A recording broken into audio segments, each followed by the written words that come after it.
prosperous land of Nishadha lived a king named Nala, brave in battle, gentle in heart, and unwavering in his sense of duty.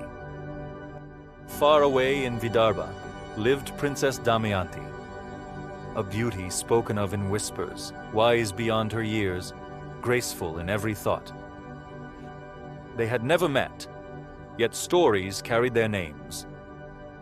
Through words and whispers, Nala and Damayanti found each other, and love was born before sight, before touch, before fate. One day, a golden swan wandered into Nala's garden. Caught and trembling, it begged for life and promised a message. Freed, it flew to Vidarbha and spoke of Nala's nobility and radiant soul. Damayanti listened, and her heart chose.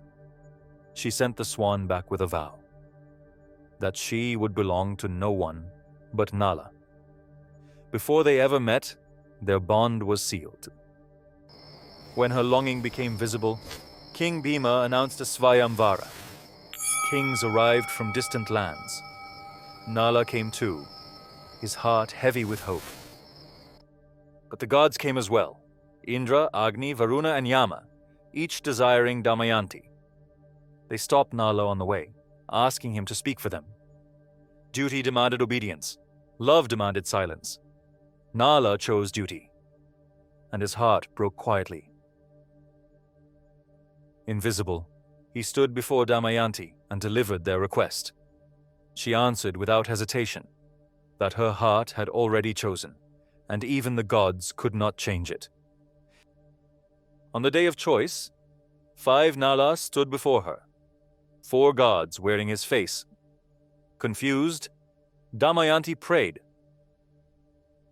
Not for favor, but for truth. Moved by her purity, the gods revealed themselves, and she placed the garland around the true Nala's neck. They were married in joy, and time blessed them with children. But fate had been waiting. Kali, the dark spirit, enraged at being denied, sought Nala's ruin.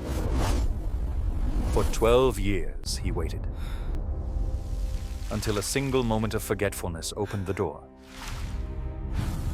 Soon after, Nala's brother Pushkara challenged him to a game of dice. Under Kali's dark influence, the dice turned false, stripping Nala of his wealth, his possessions, and at last, his kingdom. Deaf to his people's sorrow and Damayanti's tears, he played on until nothing remained. With nothing left, Nala walked into the forest, and Damayanti walked beside him. Hunger followed them. Shame followed them. And one night, believing she would be safer without him, Nala walked away, leaving love behind to protect it. Nala! When Damayanti awoke alone, her grief was boundless. She wandered the forest, calling Nala's name, facing hunger and danger.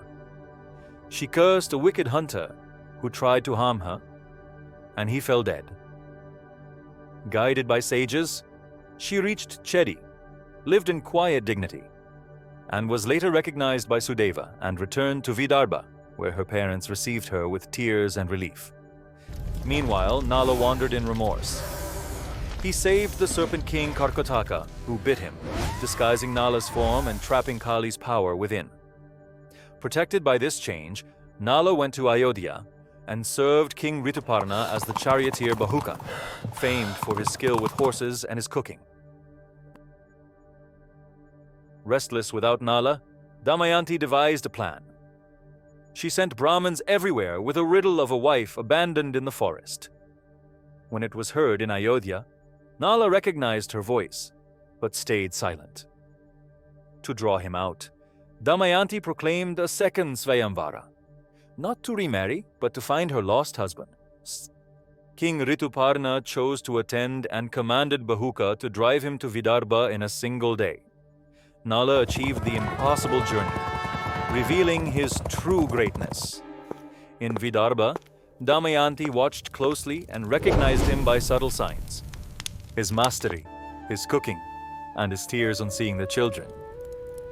In private, Damayanti spoke of her suffering and gently questioned him.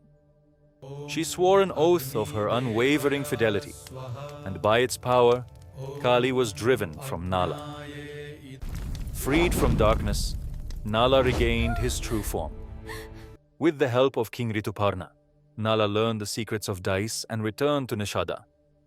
There, he defeated Pushkara in a final game, regained his kingdom, and forgave his brother, choosing compassion over revenge. Nala and Damayanti ruled together once more, their love strengthened by suffering and their wisdom deepened by loss. Their story remains a testament to devotion, endurance, and the triumph of Dharma over fate.